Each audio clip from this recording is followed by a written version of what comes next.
本当にひどい場合は、ショック症状になることがあって、命の危険があります。この成分が似ているので、初めてスズメバチに刺されて、ショックになるっていう可能性はあります。はい、皆さんこんにちは。皮膚科医の玉木ゆきです。今日お話しする内容は、蜂に刺された時について、蜂刺されの症状、どんな蜂に刺されるのか、アナフィラキシーショック、蜂アレルギーの検査、脱感作療法、蜂刺されの治療、蜂に刺されないような対策について皆さんにお話をさせていただきます。最後までご覧いただきますと、蜂刺されについて詳しくなれると思います。このチャンネルはニキビ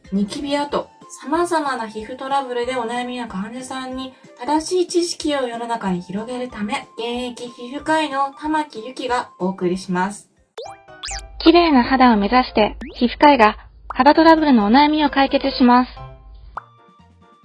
蜂刺されの症状として代表的なのは皆さんも経験したことがあるかもしれませんが、蜂に刺されるとすぐに痛みが出て1センチぐらい赤く腫れます。その後2、3日ぐらいすると5センチ以上の腫れになることもあります。蜂の種類によってはアレルギー反応が強く出て気分が悪くなったりお腹が痛くなったりもします。本当にひどい場合はショック症状になることがあって命の危険があります。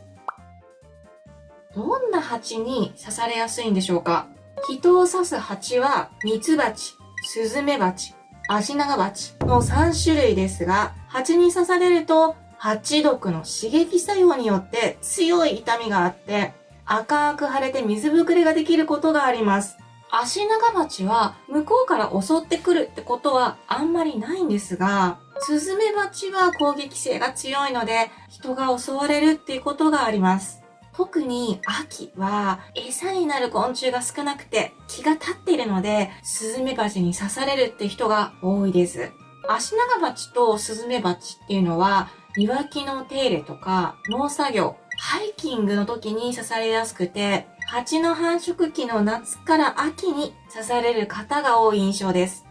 それに対してミツバチはイチゴ農家さんが刺されるってことが多いんですが、なぜかっていうとイチゴの受粉にミツバチを使うんですよ。なのでイチゴハウスの中で刺されるんですが、イチゴの収穫期の冬から春にかけてが多いです。皆さんも聞いたことがあるかなと思うんですけど、アナフィラキシーっていうのを説明しますね。蜂の毒に抗体がある人が刺されると、アナフィラキシーショックといって意識がなくなって呼吸が苦しくなります。もう意識が薄れる前にすぐに救急車を呼んでください。刺された場所が腫れて痛いのは、それはショックではなくて普通の虫刺されです。ほとんどの場合が刺されてから早い方だと5分ぐらいですが、ほとんどの方は30分以内にかゆみ、手が震える、冷や汗が出る、じんましん、吐き気、むくみ、血圧が下がってアナフィラキシーショックになりますので、数時間前に蜂に刺されたけどアナフィラキシーになりますかと心配される方がおられますが、歩いて外来にお越しになられている場合は大丈夫です。あと、どんな蜂に刺されても初めて刺された場合はアナフィラキシーショックは起こりませんが、何度か刺されて蜂の毒に抗体ができた場合は2回目以降に刺された時にこのアレルギー反応が出ます。何回刺されるとショックになるのかっていうのは残念ながら分かっていません。結構刺されててもショックにならない方もおられますし、1回刺されたから必ず2回目にショックを起こすっていうもんでもないんです。ただ、注意が必要なのは、初めて刺された時でも、蜂の大群に襲われて、一度に何十匹もの蜂に刺されてしまうと、毒素の量が多すぎて、ショックを起こすことがあります。一般的には、大人は1000回以上刺されても耐えられますが、お子さんの場合は500回くらい刺されると、死に至る危険性があります。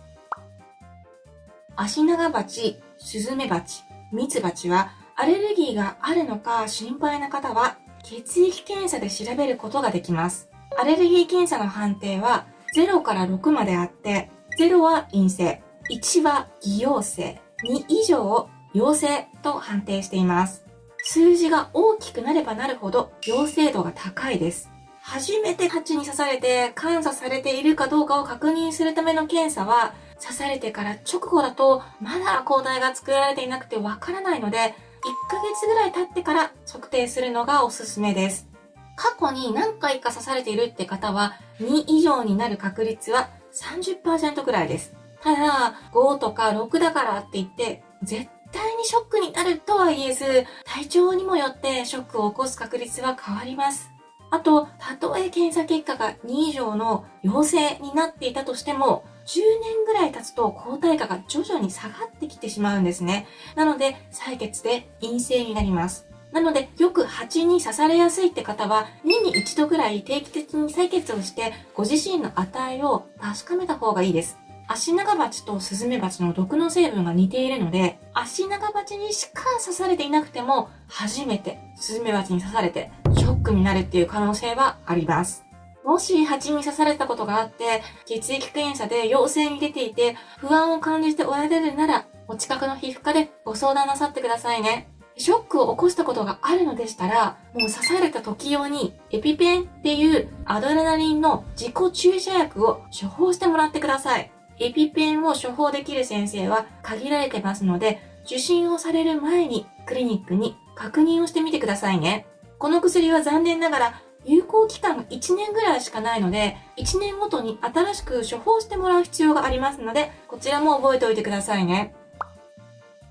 脱感作療法についてお話をします。刺されてもショックが起こらないようにするもので、脱感作療法っていう治療法があります。この治療は先ほどご説明した採血の結果が2以上と陽性で、過去に蜂に刺されてアナフィラキシーショックを起こした方が対象になります。かなり薄くした蜂毒のエキスを少しずつ増やしながら繰り返し注射をしていきます。特にアシナガバチとスズメバチの蜂毒エキスが使われます。最初は本当に薄い濃度から始めて、最終的には蜂1から2匹分の毒素量に達するまで毒素を増やしていきます。だいたい30回ぐらい注射が必要で、その後も維持するために月1回5年ぐらいは注射を続けます。短期集中で入院してこの治療をするというクリニックもあります。この治療をすると再び蜂に刺されても 95% アナフィラキシーショックを予防することができますが、3割負担の保険治療ではなく自費治療でこの治療をしている病院はかなり限られていますので、気になる方はお近くのクリニックを探してみてくださいね。蜂刺されの治療についてです。まずは針を抜きます。あとは水ぶくれができることがありますが、水ぶくれは医学的には水疱って言って、靴擦れを起こした時とか、細菌感染を起こした時にできて、皮膚の細胞が損傷を受けて、組織から滲み出てきた体液とか、タンパク質が皮下に溜まってできます。この水ぶくれは蜂に刺されていても起こります。どうして虫刺されで水ぶくれができるのかっていうと、蜂に刺された時の刺激によって、皮膚の細胞が傷つけられるので水ぶくれができます。蜂に刺されても人によって赤みだけ出る人もいれば、ひどく水ぶくれになる方もいて、症状の出方には差があります。